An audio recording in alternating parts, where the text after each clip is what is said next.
नमस्कार, मैं हूं राहुल ठाकुर और आप देख रहे हैं बुलंद भारत टीवी। भारत में आगामी लोकसभा चुनाव की सुगबुगाहट के बीच हमारे पड़ोसी देश पाकिस्तान में सियासी तूफान आया है। आम चुनाव के बाद जो नतीजे आए हैं उसने पाकिस्तानी हुकूमत के तीनों दावेदारों की टेंशन बढ़ा दी है। तीनों दावेदार यानी कि इमरान खान, नवाज शरीफ और बिलावल भुट्टो जरदारी। ये सच है कि इमरान खान अगर जेल में ना होते तो शायद तस्वीर कुछ अलग होती, या फिर ये कहें कि एक तरफा बाजी मारते हुए सिंहासन पर काबिज हो जाते इमरान साहब। ऐसा क्यों, ये अगले कुछ मिनटों में आपको समझा देंगे। लेकिन पाकिस्तान का कड़वा सच ये है कि वहां की सियासत में वहां की आवाम से ज्यादा सेना का दखल जग जाहिर है। सेना चाहे तो सत्ता के शीर्ष पर पहुंचा दे या फिर तख्ता पलटकर सरकार ही गिरा दे। खैर, इस चुनाव में हालात और समीकरण बदले बदले हैं। पाकिस्तान के लोगों ने जेल में बंद इमरान के जज्बातों पर मुहर लगा दी है, यानी कि इमरान समर्थित कैंडिडेट्स ने झंडा गाड़ दिया है।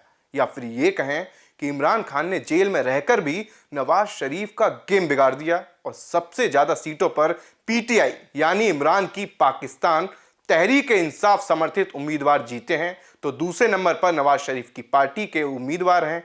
लेकिन तीसरे नंबर पर आ गए हैं पाकिस्तान पीपल्स पार्टी यानी बिलावल भुट्टो जरदारी।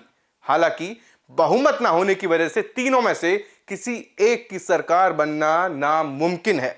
वजह यह है कि पाकिस्तान में प्रधानमंत्री अगर सेना की पसंद का नहीं है तो तख्ता पलट होना लाजमी है। अब नवाज शरीफ सेना के सबसे बड़े अधिकारी यानी आर्मी चीफ की गुड लिस्ट में है, वहीं इमरान खान से वहां के आर्मी चीफ असीम मुनी की पुरानी दुश्मनी है। जाहिर है कि पाकिस्तान का कमांडर दोस्ती तो निभाएगा ही और दुश्मनी निभाने में भी पीछे नहीं हटने वाला। इमरान खान को सलाखों के पीछे पहुंचाने से लेकर चुनाव पर पाबंदी और पार्टी का चुनाव चिन्ह छीनने में अहम रोल कहीं ना कहीं सेना का माना जाता है। वहीं नवाज शरीफ पर दर्ज पुराने मुकदमे खत्म कराने और चुनाव लड़ने का रास्ता साफ करने में भी सेना का हाथ माना जा रहा है। पाकिस्तान में चुनावी हलचल के बीच इमरान खान को सेना के ठिकानों पर हमला करने के 1 दर्जन मामले में कोर्ट से राहत मिल चुकी है, लेकिन जेल से बाहर आने का रास्ता साफ नहीं हुआ है। आपको याद होगा कि इमरान किसी एक केस में छूटते थे तो वहां की सेना और वहां का प्रशासन दूसरे मामले में गिरफ्तार कर लेता था। खैर, पुरानी बातों और कहानियों को छोड़कर आगे बढ़ते हैं। अब पाकिस्तान में सत्ता को लेकर गहमा गहमी का दौर है। दरअसल पाकिस्तान में 336 सीटें हैं, जिसमें 266 सीटों पर सीधे चुनाव होता है, जबकि बाकी बची 70 में से 60 महिलाओं के लिए और 10 गैर मुस्लिमों के लिए आरक्षित है।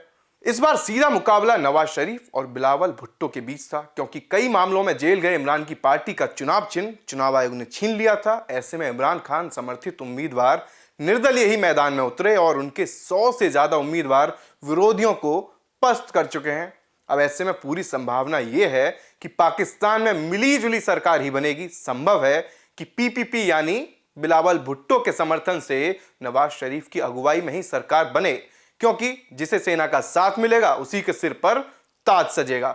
एक कड़वा सच यह भी है कि जरदारी साहब नवाज शरीफ को बिल्कुल पसंद नहीं करते, लेकिन पाकिस्तान के army chief general Asim Munir ने कहा है कि नेताओं को स्वार्थ से ऊपर उठना होगा। यानी संदेश बिल्कुल साफ है, इमरान को आसिम मुनीर से पुरानी अदावत भारी पड़ने वाली है और नवाज शरीफ को सेना से दोस्ती तख्त दिलाने वाली है। बहरहाल खबर यह है कि कहीं ना कहीं पाकिस्तान की जनता के अरमानों पर पानी फिरने वाला है, क्योंकि पाकिस्तान की आवाम नवाज शरीफ को मुल्क की खस्ता हाल के लिए आज तक जिम्मेदार मानती है। ऐसे में नवाज शरीफ की फिर से ताजपोशी पाकिस्तान की आवाम के लिए भी किसी बड़े झटके से कम नहीं है। ऐसी ही तमाम खबरों के लिए और खबरों के अपडेट्स के लिए आप देखते रहिए बुलंद भारत टीवी और जुड़े रहिए हमारे साथ। नमस्कार।